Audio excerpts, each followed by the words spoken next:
세계 최초로 화이자 코로나19 백신 접종을 시작한 영국에서 2명이 알레르기 증상을 보였습니다. 캐나다도 세계 세 번째로 화이자 백신을 허가했습니다.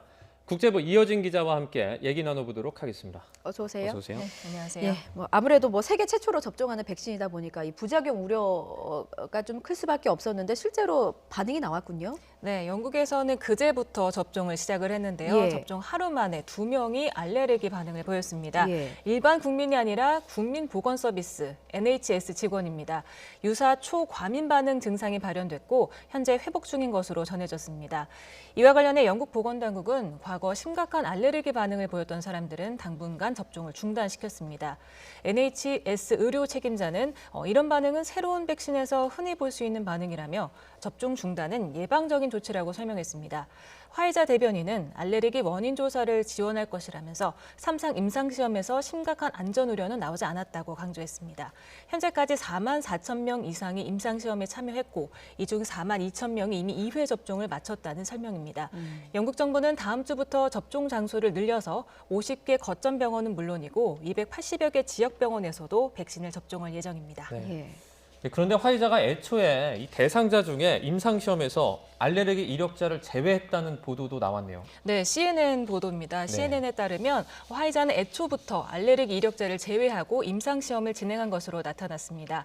부작용 우려 때문에 시험 대상자에서 배제했다는 것입니다.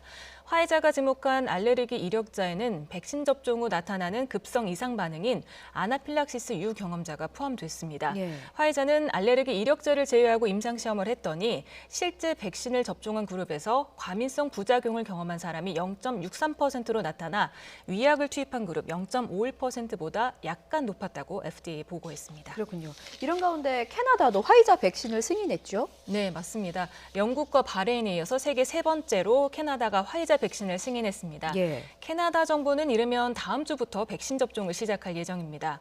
아무래도 영국에서 알레르기 반응이 나오다 보니까 신경을 안 쓸 수가 없겠죠. 과거 화이자 백신 성분에 부작용을 보였던 사람에게는 백신을 맞지 말 것을 권고하면서 국민 불안을 달랬습니다. 보건당국자의 말을 들어보시죠. So with respect to the UK cases, we do know about them. We've been working really closely with our UK counterparts to get additional information about them.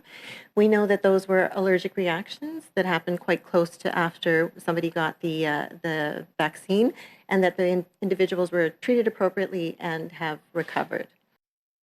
캐나다 정부는 올해 안에 화이자 백신 24만 9천 회 투여분을 먼저 공급받기로 했습니다. 초기 백신 물량은 장기 요양시설 거주자와 직원, 또 코로나19 환자와 직접 접촉하는 의료진 등 취약계층에 우선 투약합니다. 예. 캐나다는 사실 전 국민이 5번씩 접종할 만큼의 백신을 선구매해뒀습니다. 네. 이제 우리 정부가 가장 먼저 도입할 것으로 알려진 게 아스트라제네카 백신 아니겠습니까? 네. 이 백신의 FDA 승인이 늦어질 것 같다고요? 네, 영국 아스트라제네카와 옥스퍼드대가 공동 개발하는 백신이 내년에야 미 식품의약국 FDA 승인을 받을 거란 전망이 나왔습니다. 예. 뉴욕타임스는 아스트라제네카가 부작용 관련 자료를 FDA에 늑장 제출했고 이 때문에 미국 내 임상시험이 7주 동안 중단됐다면서 그 사이에 경쟁자가 치고 나갔다고 지적했습니다. 그러면서 FDA 사용 승인을 받는 건 일러야 내년 1월에나 가능할 거라고 전망했는데요. 또한 제조사의 실수로 우연히 얻게 된 접종 분량에 따른 효능 차이도 문제라고 신문은 전했습니다. 아스트라제네카는 아직도 이 이유를 설명하지 못하고 있습니다. 그렇군요. 지금 코로나19 세계 상황은 어떻습니까? 네, 지금 독일이 좀 심각해 보입니다. 사망자가 지금 급증하면서 역대 최대치를 보이고 있습니다.